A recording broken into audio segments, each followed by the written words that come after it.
I don't know if that's a norm everywhere, but I know for us, I know that just trying to make sure that there's a balance in what we're doing of preparing. We're going to give them about 3.5 days, 3 days to go home. Obviously, there's a lot of stuff that's going on. They got to be smart. But I think in the long run of what's going to give us the greatest opportunity is the ability to do what we do, relax a little bit, go back down to Dallas, do what we do, and put our best foot forward. That was Luke Fickell earlier in the week talking about giving the guys a couple days off so that they could go home, relax, because they just landed in Dallas today, Skinny. A big moment, a big week for the UC Bearcats.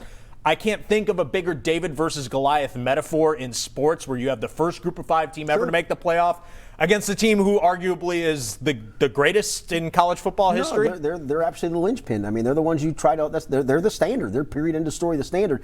The thing I'm actually more worried about, I'm more worried for any of those teams. I'm more worried if I'm UC about my guys getting COVID and it going rampant and having to miss than I am Alabama. I mean that sincerely, and I have all the respect in the world for Alabama. I'm a Kentucky grad, so I'm an SEC guy. I love the SEC. I love all the teams in it. But I think I'm more worried about that, and that was the worry to me, and I talked about it on the podcast with Rick Broering this week. I get you want to have your guys go home, and it's the right thing to do. It's the holidays, and they should have to do that. And you can put all the warnings in the world you want, but then when they come back and congregate again, does something happen? We're seeing it. I mean, 2 more bowl games were banged this week. That would be my biggest fear. Maybe if we get to Wednesday or Thursday and you don't hear much of this, then I'm going to start to feel a whole lot better.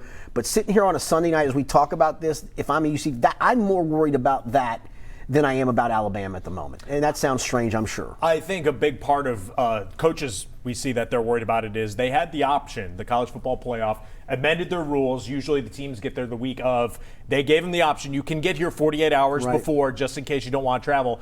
And every team arrived early today. They arrived on Sunday. I don't think they usually come till Mondays. So I think that was part of it, that both coaches were like, all right, back from the holidays, let's get there, let's seclude you from everybody else, and let's get this thing rolling. And I think that probably was a smart thing to do.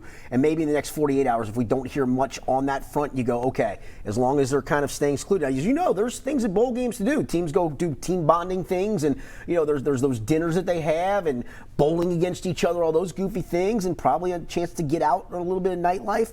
That to me would say, listen, guys, I get you want to have a good time. That's usually what bowls are about. But if you really want to finish this thing off, stay safe. You just have to do it. As long as the media hospitality suite is open, that's all that matters. The Cotton Bowls is the best of the best, from what I've heard. Now, for the game itself, we say David versus Goliath.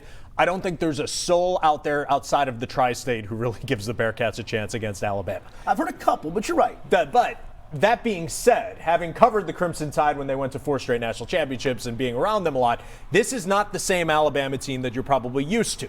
I say that as in they're young. They could very well go out, hang 60, and not look back. They have that kind of talent. What kind of chance do you give the Bearcats in this game? I think it's a great one because I think it's strength against strength. I think if this was an Alabama team, as goofy as it sounds, with an A.J. McCarron at quarterback and 2 good running backs and an NFL offensive line that's going to line up and just run right through you. So what they had last year. Right, and a defense that's been dominant. This is not a dominant Alabama defense either. This is a good Alabama defense. But some of those Alabama defenses were, that's an NFL guy, and that's an NFL guy, and there's an NFL. Oh, and there's 3 backup NFL guys. I mean, they had them all over the place.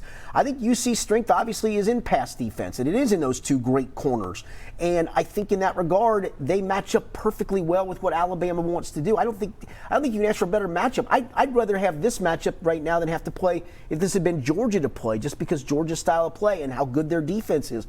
I think UC hangs somewhere in the mid to high 20s on this defense, maybe low 30s, and I think the defense is capable of getting enough stops to make this something along the lines of a 31-27-ish UC win. I feel very confident they can win this game just because of the way the 2 teams match up. 2 matchups stick out to me. One is going to be Sauce Gardner against Jamison Williams. Right. Alabama's receiving core decimated with injuries. Yeah, the John Mechie injury is huge, and that's not the only one, right? They got a bunch of guys. Obviously, they're Alabama.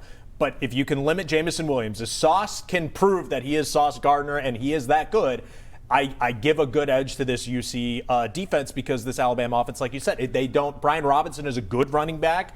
He's a 3 yards in a cloud of dust guy. He might break an 8-yard, but he's not going to go for 200 yards, at least we think.